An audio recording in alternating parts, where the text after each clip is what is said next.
Donc, on se retrouve aujourd'hui dans l'épître de Paul aux Éphésiens. La dernière fois, on avait juste lu les trois premiers, enfin, on avait lu les premiers paragraphes, mais on s'était arrêté sur les trois premiers versets où Paul se présente, où Paul s'adresse à ses frères et sœurs qu'il qualifie de saints et de fidèles en Jésus. Il les salue au nom du Père, de leur Père commun, Dieu, qui est leur Père, et de leur Seigneur commun, le Seigneur Jésus-Christ. Et il leur a souhaité la grâce à la mode grecque et la paix à la mode hébraïque. Une manière pour Paul de marquer déjà dès le début, et comme il le fait dans beaucoup d'épîtres, son appartenance non pas à une nation terrestre, mais au peuple de Dieu, le peuple que Dieu a rassemblé de toute race, de toute langue, de tout pays, de tout peuple. Et on avait lu le verset 3, qui est en gros, on peut considérer comme le titre des paragraphes suivants, et le titre d'un psaume de louange. L'aboutissement peut-être de dizaines d'années de méditation de Paul devant la beauté du salut que Dieu lui a offert, que Dieu a offert à toute l'humanité par Jésus-Christ. Et je propose de relire ce verset 3. « Béni soit le Dieu et Père de notre Seigneur Jésus-Christ, qui nous a bénis de toute bénédiction spirituelle dans les lieux célestes en Christ. » Dans les lieux célestes, on a vu, c'est la première fois qu'on trouve cette expression dans l'Épître aux Éphésiens. D'ailleurs, on ne la trouve que dans l'Épître aux Éphésiens. Elle reviendra 5 reprises, cette expression. Et Paul d'emblée veut placer nos regards en haut, dans la présence même de Dieu, dans les lieux célestes, en Christ. Et donc, d'emblée, Paul loue Dieu pour toutes ces bénédictions spirituelles qu'il a déversées sur ses enfants, dans les lieux célestes, en Christ. Et cette expression en Christ, elle est reprise à quatre fois, au verset 4, au verset 7, au verset 11, au verset 13. Alors du coup, c'est pas en Christ, c'est en lui. Hein.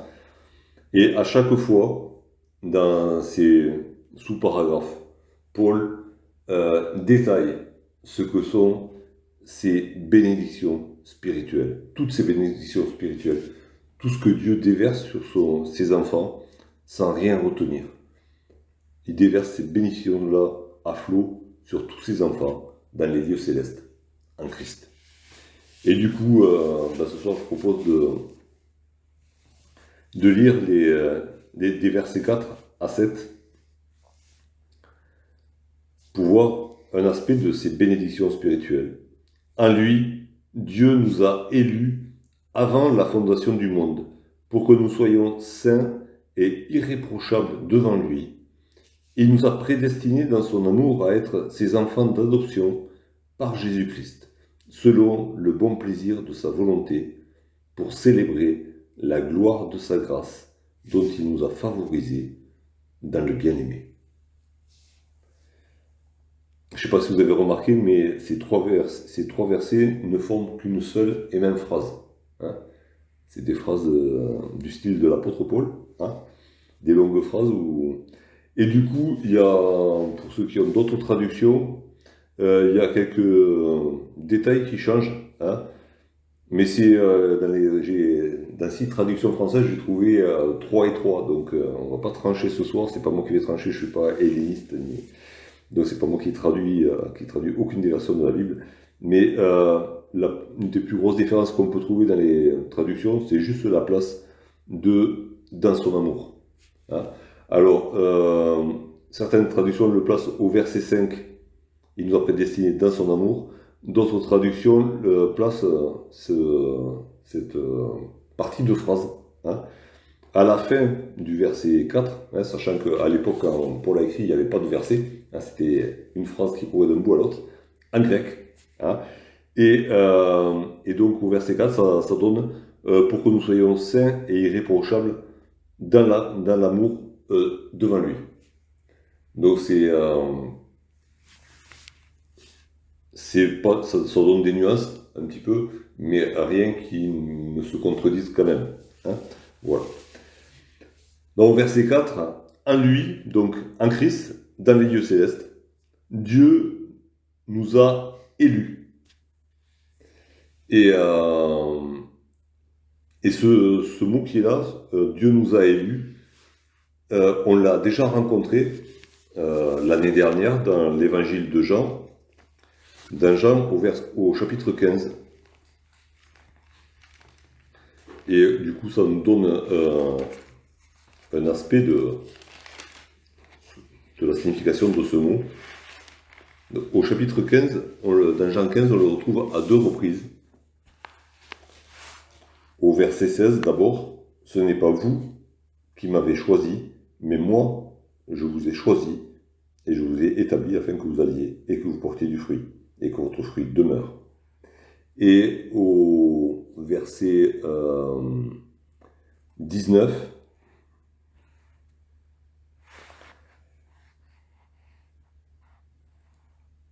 « Si vous étiez du monde, le monde aimerait ce qui est à lui. Mais parce que vous n'êtes pas du monde, et que je vous ai choisi du milieu du monde, à cause de cela, le monde vous hait. » Et le mot qui est traduit par « élu », c'est vraiment le verbe « choisir ». Hein. C'est très souvent traduit par « choisi », c'est « choisi », quelqu'un qui choisit quelque chose pour que la chose lui appartienne. Hein. On va faire des courses, on va dire des fruits en vrac, et on va choisir les fruits. Les fruits qu'on va acheter, qu'on va acquérir, qu'on va garder pour soi. On ne les choisit pas pour les reposer sur l'étal. Hein. On les choisit pour qu'ils nous appartiennent. Et c'est ce que Dieu fait, ce que Jésus a fait par rapport à ses disciples, ce que Dieu a fait pour nos frères et sœurs d'Éphèse, et ce qu'il a fait pour nous. Une des traductions aussi de ce mot choisir, ou élire, c'est cueillir. Hein, c'est la même idée que choisir les fruits sur l'étal, mais bon, quand on cueille des fleurs, c'est pour faire un bouquet derrière. Il y a un but derrière. Et on choisit les fleurs pour en faire un ensemble. Et c'est ce que Jésus avait déjà fait pour ses disciples, ce que Dieu a fait pour nos frères et sœurs d'Éphèse, ce que Dieu a fait avec chacun de nous. Il nous a choisis pour y appartenir et pour nous placer dans un bouquet, pour que ensemble on soit quelque chose de beau, hein, pour que l'Église soit magnifique. Et il nous a choisis et il nous a placés tous ensemble, chacun à notre place dans ce bouquet.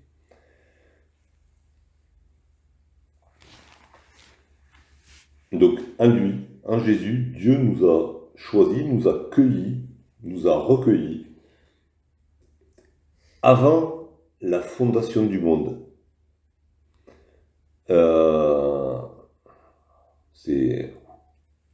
On avait parlé la dernière fois, dans ce passage, il est beaucoup question de projets, des projets de Dieu. Et les projets de Dieu, ils remontent avant la fondation du monde. Cette expression, avant la fondation du monde, on la retrouve dans la première épître de Pierre. Et vous pouvez regarder un doigt dans la première épître de Pierre, on va y revenir. Et on dirait qu'il y a comme un parallèle entre ce chant de louange de l'apôtre Paul et ce qu'exprime aussi Pierre dans sa première épître. 1 Pierre 1, les versets 18 à 20. Vous savez que ce n'est pas par des choses périssables, par de l'argent ou de l'or, que vous avez été rachetés de la vaine manière de vivre que vous avez hérité de vos pères, mais par le sang précieux de Christ, comme d'un agneau sans défaut et sans tache, prédestiné avant la fondation du monde. Il fut manifesté à la fin des temps à cause de vous.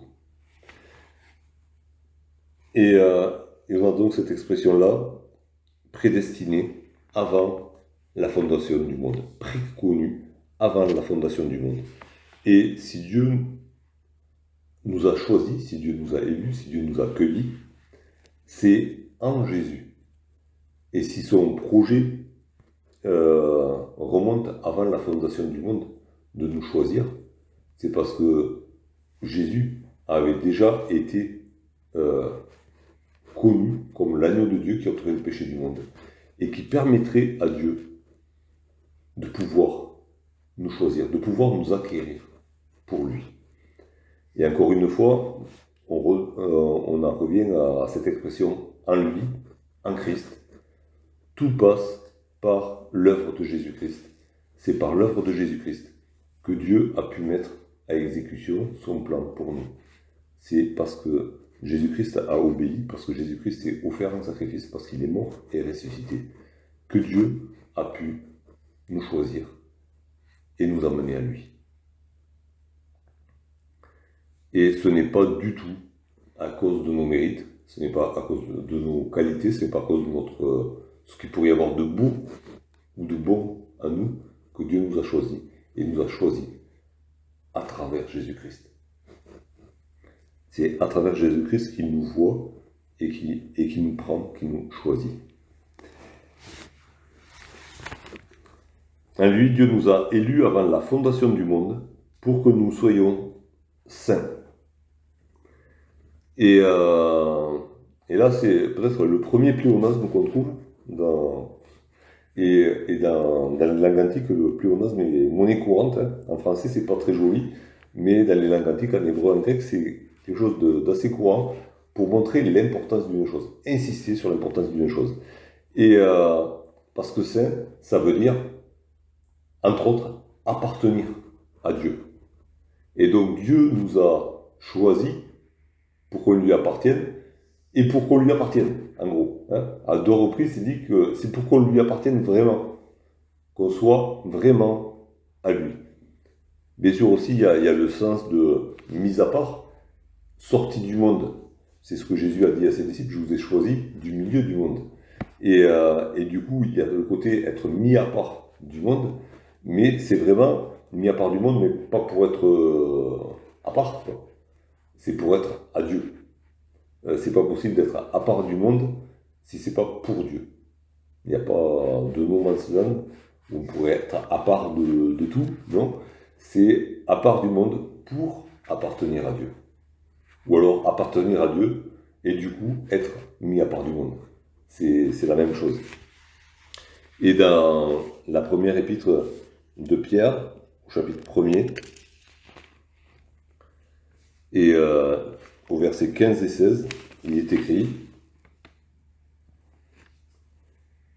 Mais puisque celui qui vous a appelé est saint, vous aussi soyez saints dans toute votre conduite, selon qu'il est écrit, vous serez saints, car je suis saint. » Et donc il y a une autre dimension, il y a l'autre dimension, on appartient à Dieu, Dieu est notre Père, et en tant qu'enfant de Dieu, on développe les caractères de notre Père. Et si Dieu est saint, sans défaut, nous sommes appelés à vivre aussi sans péché. Alors bien sûr, c'est pas par nos propres forces, c'est pas par notre propre volonté, c'est par l'Esprit qui vit à nous, le Saint-Esprit, que nous pouvons vivre d'une manière sainte. Donc il nous a élus pour que nous soyons saints et irréprochables. C'est irréprochable, ça veut dire sans défaut. Zéro défaut comme Dieu. C'est un synonyme de saint, d'une certaine manière. Alors saint, ça veut dire tout dans la lumière. Et on va dire le synonyme avec le contraire, qui s'appuie sur le contraire, c'est sans péché, sans défaut. Et Dieu nous a choisis pour cela. Son but, c'est de nous rendre comme lui, saints et irréprochables. Il y a plusieurs passages. Je disais autrefois qu'on retrouve beaucoup de ce que Paul exprime dans l'Épître aux Éphésiens, on le retrouve en petits bouts, on va dire, en pièces détachées dans toutes les autres épîtres qu'il a écrites. On trouve ça entre autres dans l'épître qu'il a écrit aux Philippiens, Philippiens au chapitre 2. Et ça éclaire pour nous ce que veut dire le mot irréprochable. Philippiens 2, les versets 14 à 16.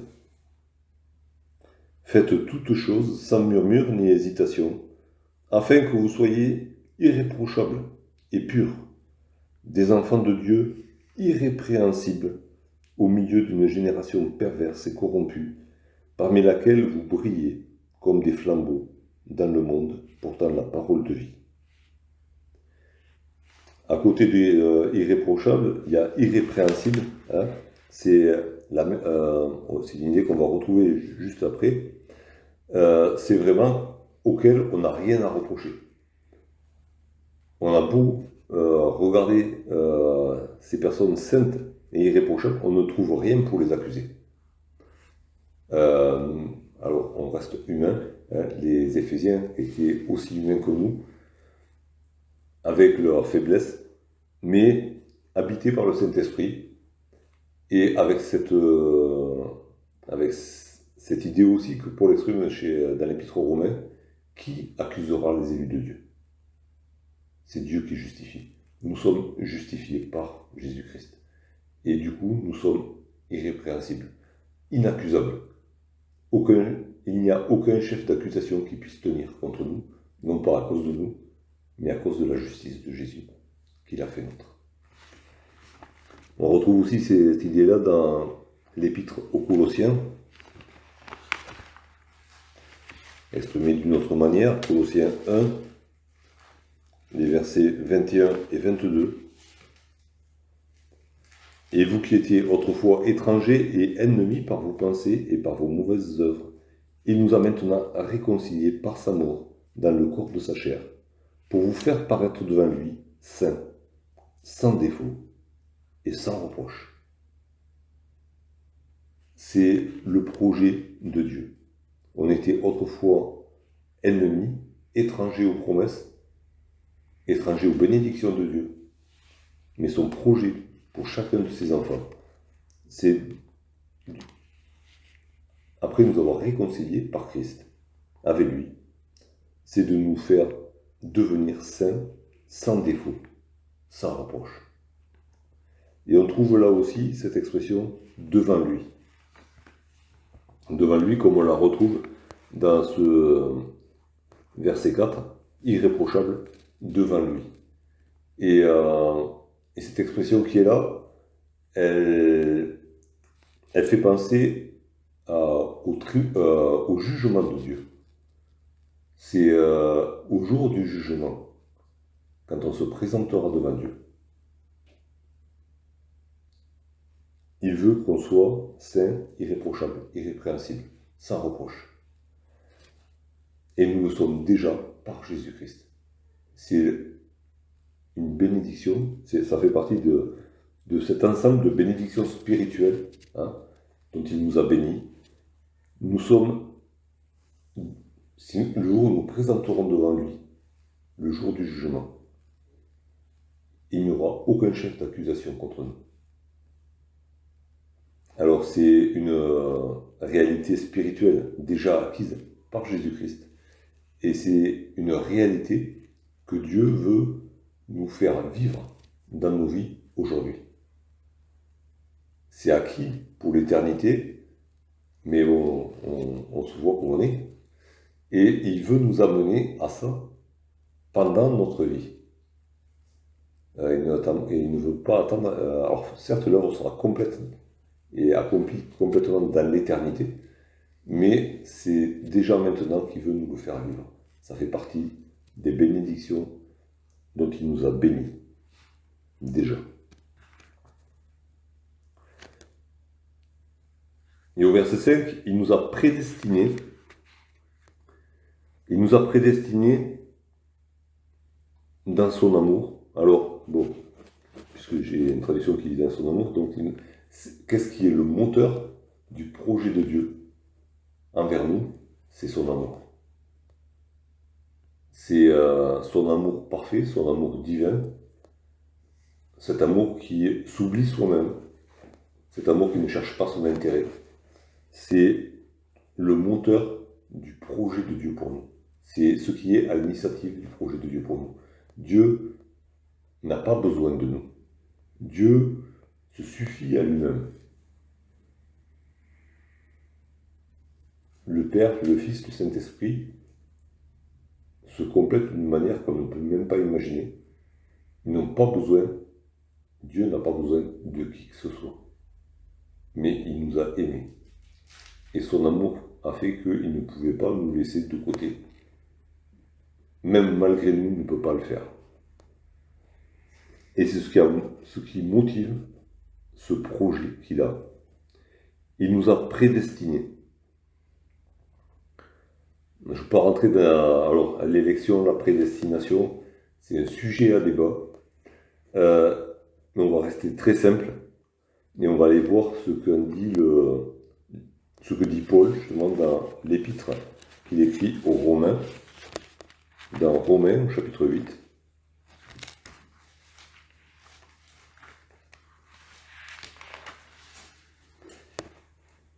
Romains 8, le verset 29.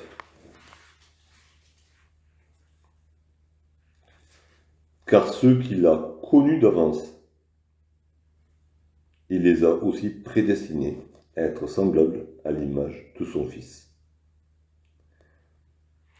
Il y a la préconnaissance, ceux qu'il a connus d'avance. Dieu nous connaît avant la fondation du monde.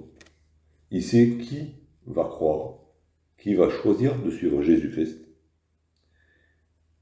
Et ayant cette connaissance, il nous a prédestinés à être semblables à l'image de son Fils. Il a formé des projets, un projet magnifique pour chacun de ceux qui croient en Jésus.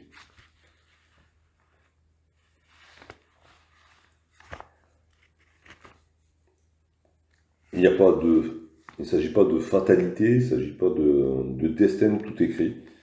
C'est Dieu connaît ceux qui choisiront d'être ses enfants. Et il a des projets pour ses enfants. C'est le sens de ce mot prédestiné. Il fait des projets. Et dans l'Épître aux Éphésiens, il nous a prédestinés dans son amour à être ses enfants d'adoption. Nous étions, par notre faute, coupés de Dieu, orphelins, et Dieu a choisi de nous adopter. Nous étions enfants de Dieu par la création. Il est question de ceux qui sont des enfants de Dieu, des fils de Dieu dans la parole, au sens de ceux qui ont été créés par Dieu. Dans la généalogie de Jésus, par exemple, il y a, quand ça remonte, il arrive à Adam, fils de Dieu. Mais fils de Dieu qui est parti de la maison du Père. Et nous, voilà, à la suite d'Adam, on était hors de la maison du Père. Et Dieu a formé ce projet de nous adopter. Et il nous a adoptés, encore une fois, par Jésus-Christ. Et il nous a bénis en Christ, il nous a élus en Christ, il nous a adoptés par Jésus-Christ. Il n'y a pas moyen de passer à côté de Jésus-Christ pour aller à Dieu. Il n'y a qu'un seul chemin, c'est Jésus. Et il a fait cela. Alors c'est chaud quand même quand on regarde la fin de la phrase, la fin du verset, en ayant à l'esprit un peu ce qui s'est passé dans le royaume de France à une certaine époque, selon le bon plaisir de sa volonté. Le bon plaisir, car tel est notre bon plaisir, c'est ainsi que terminer les édits de Louis XIV, le roi Soleil, car tel est notre bon plaisir. Le bon plaisir du roi Louis XIV, c'était de se faire plaisir à lui. C'était ses caprices, ce qu'il avait décidé parce que ça l'arrangeait. Là, c'est pas du tout le sens de ce que nous exprime la Paul, le bon plaisir de, de Dieu, c'est vraiment ce qui est bon et ce qui est plaisant, c'est ce qui est bienveillant, c'est à cause de sa bienveillance envers nous et parce qu'il le désirait du fond du cœur. Là, c'est une histoire de cœur, hein, une histoire de désir. Il a pris plaisir à cela. C'est parce qu'il a pris plaisir à cela, parce que c'était beau pour nous, que Dieu nous a adoptés, qu'il a fait de nous ses enfants. Et le bon plaisir de sa volonté. Ça montre encore une fois, c'est pas que Dieu s'est réveillé un jour comme ça, non, c'était avant la fondation du monde. C'était quelque chose de réfléchi, de mûri. C'était la volonté de Dieu. C'est vraiment ce qu'il voulait du fond du cœur. Et ça n'a rien à voir avec un caprice, quelque chose qu'il a décidé un jour de faire. Non, c'était de toute éternité, c'était prévu comme ça. C'est la volonté parfaite de Dieu.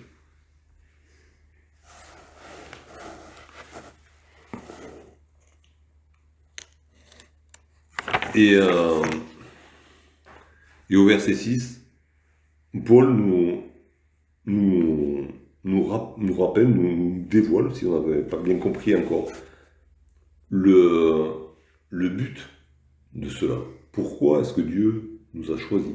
Pourquoi est-ce que Dieu a voulu de toute éternité nous adopter, faire de nous ses enfants? Il l'a fait pour que nous célébrions la gloire de sa grâce. Et on peut retourner dans la première épître de Pierre. Pierre au chapitre 2, 1 Pierre 2,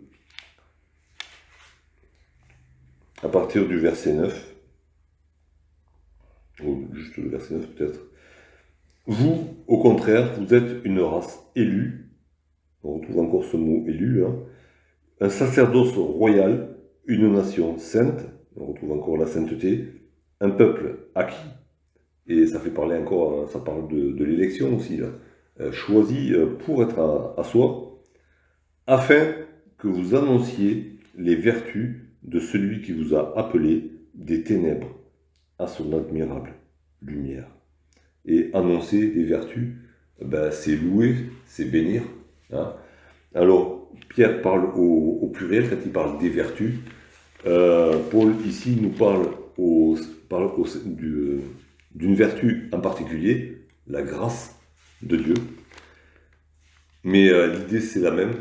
Si Dieu nous a choisis, si Dieu nous a amenés à lui appartenir, c'est dans un seul but. C'est pour nous permettre de chanter sa gloire, d'annoncer sa gloire, de bénir son nom. Avant, on ne pouvait pas. Si on n'est pas racheté par Jésus-Christ, si on n'est pas adopté par Dieu, si on n'a pas reçu le Saint-Esprit, on est incapable de rendre gloire à Dieu correctement. Ça nous est même interdit. L'image, c'était... il n'y avait que les sacrificateurs, même parmi le peuple de Dieu, il n'y avait que les sacrificateurs qui pouvaient offrir des sacrifices sur l'autel, qui pouvaient entrer, offrir le parfum dans le lieu saint. Il n'y avait que le souverain sacrificateur qui pouvait entrer avec le parfum et le sang dans le lieu très saint. Mais Dieu nous le permet maintenant. Nous sommes un sacerdoce royal. Et nous pouvons, parce qu'il nous a rendus capables, nous pouvons le louer et le bénir, le célébrer comme il le mérite. Parce que c'est lui qui nous a rendus capables. Et c'est une des bénédictions spirituelles dont il nous a bénis dans les lieux célestes en Christ. Pour célébrer, alors il ne dit pas juste sa grâce, il dit la gloire de sa grâce. La grâce de Dieu, c'est pas une grâce au rabais, même si il y en a qui en ont bénéficié, qui étaient contents d'en bénéficier, la grâce présidentielle, où, ben voilà, à défaut d'autre chose, ben le président gracie un certain nombre de personnes, voilà, pour marquer le coup. Ce qui fait que les infractions, les crimes, ben ils ne sont pas payés. Juste le coupable retourne à sa vie d'avant, sans avoir rien de changé dans sa vie, à part qu'il ne va pas en prison, il ne paye pas son amende. Euh, les victimes ne sont pas plus indemnisées que ça. La justice n'est pas faite. La, la grâce glorieuse de Dieu, c'est autre chose. Elle est sainte, elle est juste. Parce qu'elle est acquise par le sacrifice de Jésus-Christ. C'est une grâce qui a coûté un prix qu'on ne peut pas estimer. C'est le sang de Jésus-Christ. Et du coup, c'est une grâce qui est parfaite, parce que la justice a été rendue. Le péché a été payé. Et ça n'a rien à voir avec une grâce humaine. Dieu lui-même a payé le prix. Dieu lui-même a payé le prix du péché. Alors donc nous avons été choisis, nous avons été adoptés pour être capables de célébrer cette grâce glorieuse, cette grâce dont il nous a favorisés. Et encore là, c'est un pléonasme. Hein. C'est que favoriser, c'est pas que Dieu a fait du favoritisme. Hein, la parole nous le dit, Dieu ne fait pas de favoritisme. Donc ça n'a rien à voir avec le favoritisme. C'est que Dieu nous a fait une faveur. C'est quelque chose qu'on ne méritait pas. Et il nous l'a donné. Ben, c'est exactement la définition de la grâce. Okay. Donc Dieu nous a gracieusement graciés. Et gratuitement. Sans rien payer. C'est un peu ce que Paul est en train de dire là. Hein. Paul essaie de nous faire comprendre la gloire de cette grâce qui est vraiment une grâce gratuite. Sur Terre, on a toujours, quand il y a quelque chose de gratuit, on se pose toujours la question, mais pourquoi est-ce que c'est gratuit? Hein, soit c'est que ça vaut rien, hein, donc c'est bon à jeter à la poubelle, donc du coup je te le donne quand même, hein, voilà, si tu veux en profiter, plutôt que de le jeter, je te le donne. Ça c'est les offres du Bon Coin, voilà, venez le chercher, sinon ça sera pour la déchetterie. Et sinon, on se dit, c'est qu'il y a une manœuvre derrière. Il y a une manœuvre derrière et on va se faire avoir au tournant. La grâce de Dieu n'a rien à voir avec ça. Elle est vraiment gratuite dans le sens où il n'y a pas d'arrière-pensée derrière. Et elle est gratuite parce qu'on ne pouvait pas la payer. Il nous l'offre parce qu'on ne peut pas la payer, parce que c'est le sang précieux de Jésus. Et ça, il n'y a personne qui peut le payer, il n'y avait que Jésus qui pouvait l'offrir.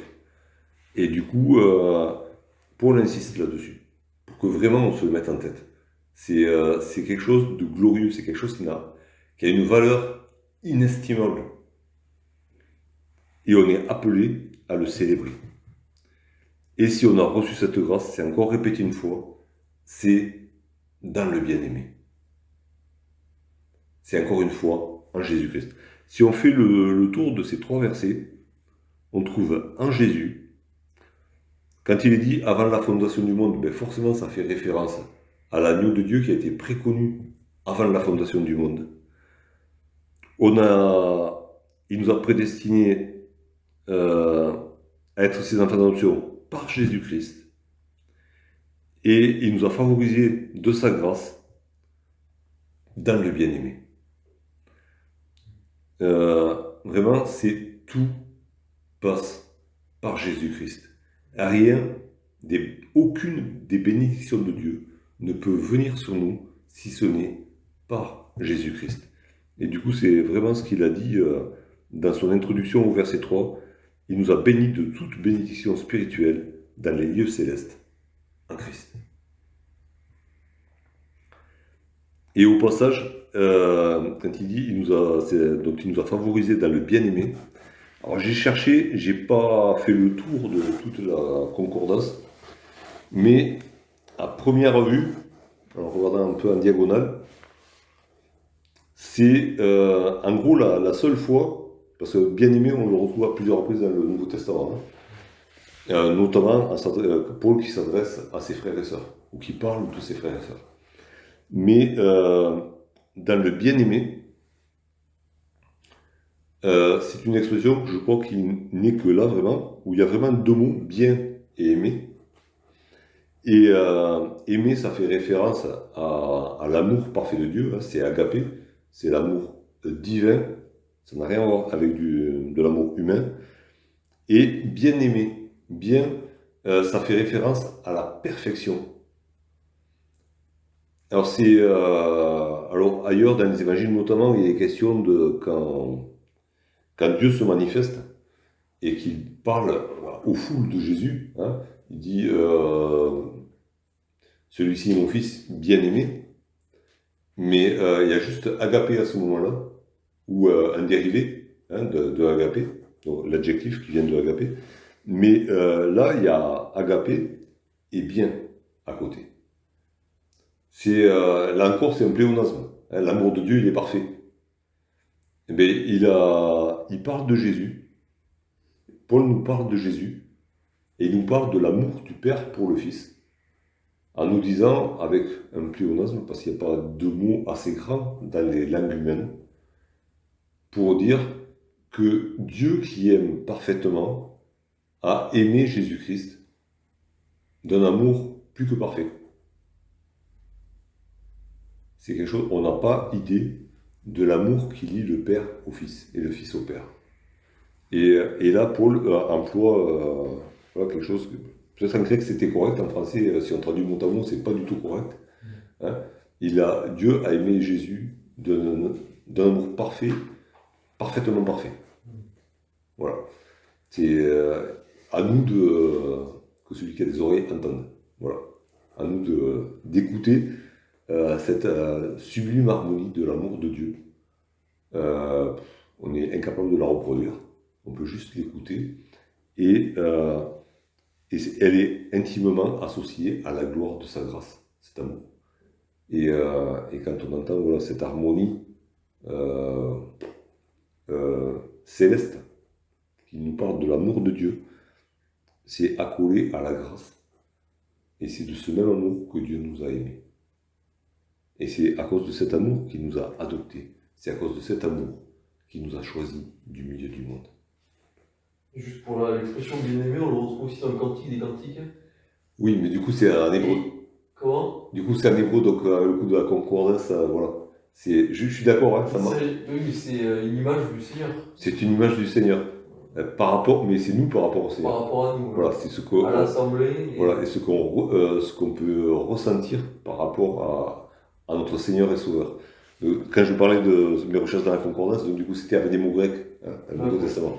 Mais c'est vrai que j'ai pensé aussi le bien-aimé dans les Cantiques des Cantiques. Mais c'est à ce à quoi on est appelé, à aimer notre Sauveur de l'amour dont lui nous a aimés. Hein. Et donc on peut faire le lien directement parce que j'avais partagé dans l'introduction à l'Épître aux Éphésiens il y a 2 semaines, quand on avait regardé un petit peu l'historique de l'église d'Éphèse, dans l'Apocalypse, justement, c'est le reproche de Jésus à cette église. Tu as oublié ton premier amour. À côté de toutes les qualités que Jésus lui reconnaît quand même, mais il y a ce reproche. Tu as oublié ton premier amour. Et Paul, peut-être d'une certaine manière, guidé par le Saint-Esprit, guidé par Jésus-Christ, a voulu mettre cette chose-là.